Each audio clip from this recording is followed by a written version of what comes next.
हाथरस के इतिहास को लेकर वरिष्ठ पत्रकार महेश चंदेल ने राजा दयाराम की कहानी का उल्लेख करते हुए कहा है कि राजा दयाराम एक अच्छे शासक के रूप में राज संभालते थे।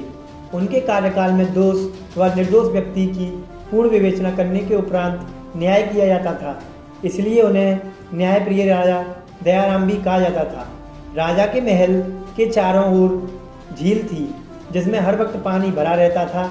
यह झील महल की सुरक्षा की दृष्टि से स्थापित की गई थी।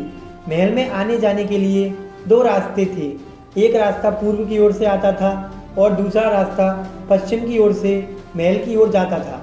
राजा के पास हजारों की संख्या में सैनिक रहा करते थे तथा सैकड़ों घोड़े आदि उनकी सेना के साथ मौजूद थे, जिन्हें समय समय से खाना पीना दिया जाता था और राजा के महल में मनोरंजन की व्यवस्था भी थी। राजा दयाराम कविता सुनने के बहुत शौकीन थे। उनके लिए एक कवि बख्तावर नाम के हुआ करते थे, जो राजा की कविताओं को ही लिखा करते थे और उन्हें महफिल में पढ़ा करते थे। जब बख्तावर कवि राजा की प्रशंसा में कविता पाठ करते थे तो महफिल में वाह वाह करने वाले भी कम ना थे। राजा सरल स्वभाव के होने के साथ वह किसी प्रकार का नशा आदि नहीं करते थे। बख्तावर कवि के मरणोपरांत जिस गली में वह रहते थे उस गली का नाम बख्तावर गली के नाम से जाना जाने लगा, जिसे आजकल लोग गोला कुआं वाली गली के नाम से भी जानते हैं। खास बात राजा के महल की यह थी कि अंग्रेजी शासन से पूर्व मुगल काल से विद्युतीकरण नहीं था। शाम होते ही राजा के महल के चारों ओर तथा राजा के महल पर मिट्टी के तेल की लालटेन जला दी जाती थी, जिससे महल दमकने लगता था और देखने लायक होता था। वहीं जब अंग्रेजी हुकूमत ने पैर पसारना शुरू कर दिया तो युद्ध के हालात बने और राजा दयाराम को अपना महल छोड़कर सुरंगपुरा होकर निकलना पड़ा था।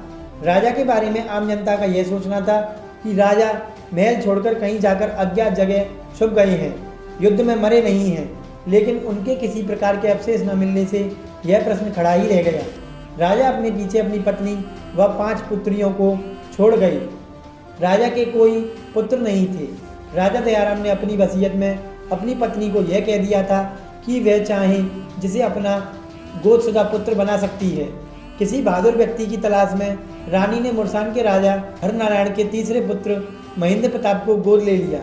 इसलिए हाथरस की सल्तनत व मुरसान की सल्तनत दोनों ही राजा महेंद्र प्रताप के नाम हो गई और आगे की लड़ाई के लिए सुभाष चंद्र बोस द्वारा बनाई गई आज़ाद हिंद फौज के नायक बनकर कार्य करने लगे, जिन्होंने अन्य देशों में जाकर हिंदुस्तान के साथ अंग्रेजों द्वारा किए जा रहे कुकृत्यों व अत्याचारों की कहानियों को बताने का काम किया तथा आज़ाद हिंद फौज के सहयोग के लिए मांग की तथा उन्हें अनेकों देशों से सहायताएं मिलने लगी। शेष अगले